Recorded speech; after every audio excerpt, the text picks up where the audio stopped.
I want to just go through the first three picks, our best predictions. It sounds like, although we both think Kyle Pitts is special, we think the Niners probably won't go that direction. And you're expecting what? Justin Fields at number 3? Trey Lance. You're expecting Trey Lance. Tell me why. Yeah. I look at it just kind of, I try to listen to some of the things they say and read between the lines. And they were so bullish on keeping Jimmy Garoppolo for another year and not having to play a rookie quarterback. And then you start to hear all these different things about Trey Lance. And we see the intangibles, right? We also see the inconsistencies. Yes. But when you start to hear John Beck talk about Trey Lance and him say, hey, listen, he comes to me and says, listen, don't lie to me. Don't sugarcoat it. What do I need to improve on? He's calling them scouts. What's your guys' scouting report on me? What do I need to improve on? Somebody that's able to work on the things that he maybe needs to improve on. Okay, it's my footwork. Let me really go hard on that. And those are the type of guys that end up being, quote unquote, kind of the outlier, where it's like, man, how did this guy make this jump from this to this? It's well, behind the scenes, he's working extremely hard. And then when you just kind of find out what they did with him there, right? He did a lot of what Kyle Shanahan already does with, the play action passes and stuff like that. He can make those throws. Again, some of it inconsistent due to a little technique, but it's like, well, I can improve on my technique. They put a lot on him mentally to come to the line of scrimmage. Well, first of all, call plays in the huddle, which most of these guys don't even do. Go to the line of scrimmage, call out his line protections and everything. We're talking about doing all this as a 19-year-old freshman. And I know people kind of want to knock, well, he's at Division I AA, FCS level.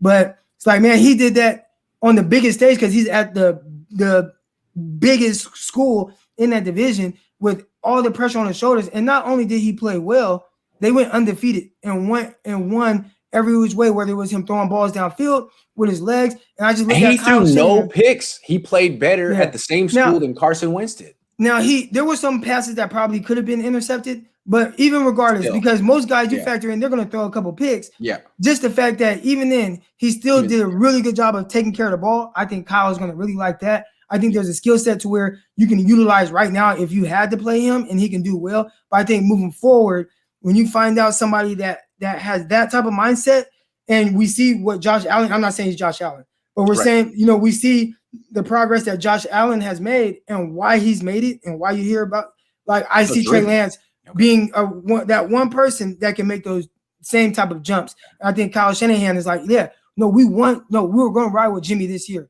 Why was he so bullish on that?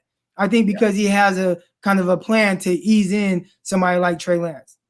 Yeah, and like Josh Allen, Trey Lance was totally overlooked coming out of high school. He was not someone who was scouted heavily, rated highly by rivals. He really had to prove it himself, and by the end, it's like, I'm the best athlete in this draft. You guys need to see that. I like that you brought that up because there is something to it, and I talked to my son about this, about a mindset. And him, right? Him being somebody that was recruited, and it's like Minnesota's like, well, yeah, we like you. We'll offer you a scholarship. We know how much you want to go to Minnesota. That was the school he wanted to go to. So it's like, we'll bring you here, but you gotta play safety. And he's like, nah, I'm a quarterback, and I'm gonna show you guys, I'm gonna show everybody else. And he went freshman. When he was a true freshman, as he was redshirting, he was in there watching film on NFL teams and watching their defenses.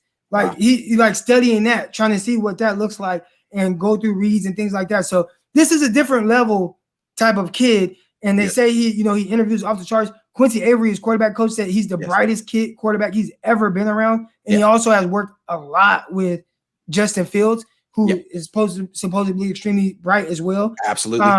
So there's just too much good about this guy, and the negatives can definitely be improved.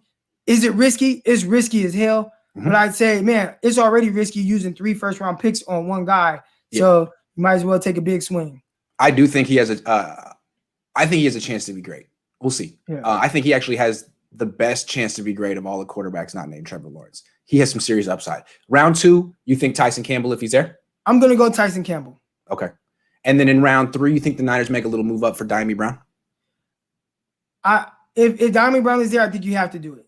Okay. Now that's a range where you might start to look at other positions. A lot of day 3 picks. They can make a move up a few spots. Yeah. So they might start to factor in edge rusher. They might factor in interior offensive line. I mean, we'll see if they want to put some depth there. But for my money, what I would do when I look at that receiver room and I see oh, I got Ayuk, Debo, and Sanu. Like, I need to prioritize receiver moving forward.